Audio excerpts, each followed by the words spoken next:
Halo, perkenalkan, namaku Randi. Usiaku saat itu 28 tahun, belum menikah. Aku memiliki pekerjaan sebagai keruangan di sebuah perusahaan di daerah ibu kota. Di sana aku kos di daerah yang sangat padat penduduk. Awal mula cerita ini bisa terjadi suatu malam setelah aku pulang bekerja, tanpa sengaja bertemu dengan tanteku yang bernama Tata. Dia anak dari adik nenekku. Walaupun dia tanteku tapi usianya di bawahku 2 tahun. Saat itu berbincang dan aku mengajaknya untuk ngopi sejenak. Karena sudah sangat lama kita tidak bertemu. Aku bertanya kabarnya dan tinggal di mana saat ini. Banyak pembicaraan tentang masa lalu kami.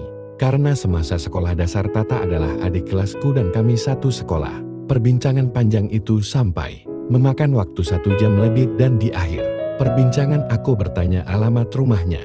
Dan tak lupa aku meminta no handphonenya. Karena di Jakarta tinggal dia saudara yang aku punya. Esok harinya aku mencoba menghubungi Tata, tanteku itu. Tanti di rumah tidak. Kalau di rumah aku mau bertamu sekalian berkenalan dengan suami dan anakmu. Setelah 30 menit Tata menjawab boleh Ran. Tapi nanti ya setengah jam lagi. Karena aku baru pulang kerja. Belum sampai rumah. Singkat cerita aku pun datang ke rumahnya sekitar pukul 19.15 menit. Di sana aku bertemu anaknya yang berusia 6 tahun. Kita saling sapa dan berkenalan. Sambil menunggu tantiku yang sedang membuatkanku minum. Aku celingat-celinguk mencari di mana suaminya. Di mana suamimu? Tanyaku. Aku sudah tidak punya suami. Kita sudah berpisah sekitar 6 bulan lalu, jawab Tata. Aku pun jadi tidak enak dan meminta maaf kepada tanteku itu. Dia pun tidak mempermasalahkan hal itu.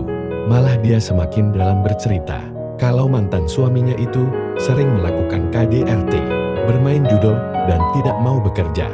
Saat itu, aku hanya mendengarkan ceritanya sambil menambahkan dia. Begitu lama Tata bercerita tentang hidupnya, hingga tanpa sadar waktu pun menunjukkan pukul 22.30 menit. Aku langsung berpamitan dikarenakan besok aku harus bekerja. Tapi Tata menahanku. Dia bilang nginep saja kamu di sini. Lagi pula di luar gerimis. Dengan rasa malu, aku menyetujui perkataannya. Akhirnya, kami teruskan obrolan tadi sampai ke hal sensitif pun kami bicarakan. Dia bilang dulu sempat suka padamu. Tapi karena kita saudara mana mungkin bisa. Sambil dia tertawa kecil. Aku pun bercerita kalau masa kecilku pun suka padanya.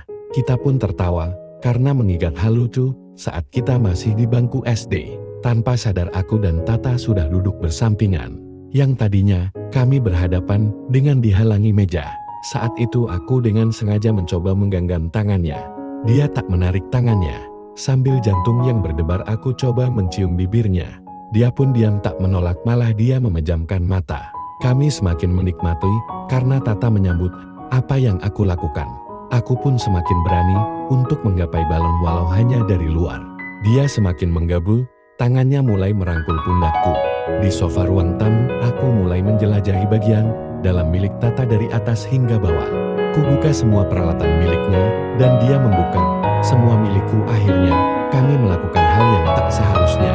Malam itu, kami melakukan sebanyak 3 kali, karena aku memang seorang hiper. Setelah kejadian itu, kami jadi sering bertemu dan melakukannya.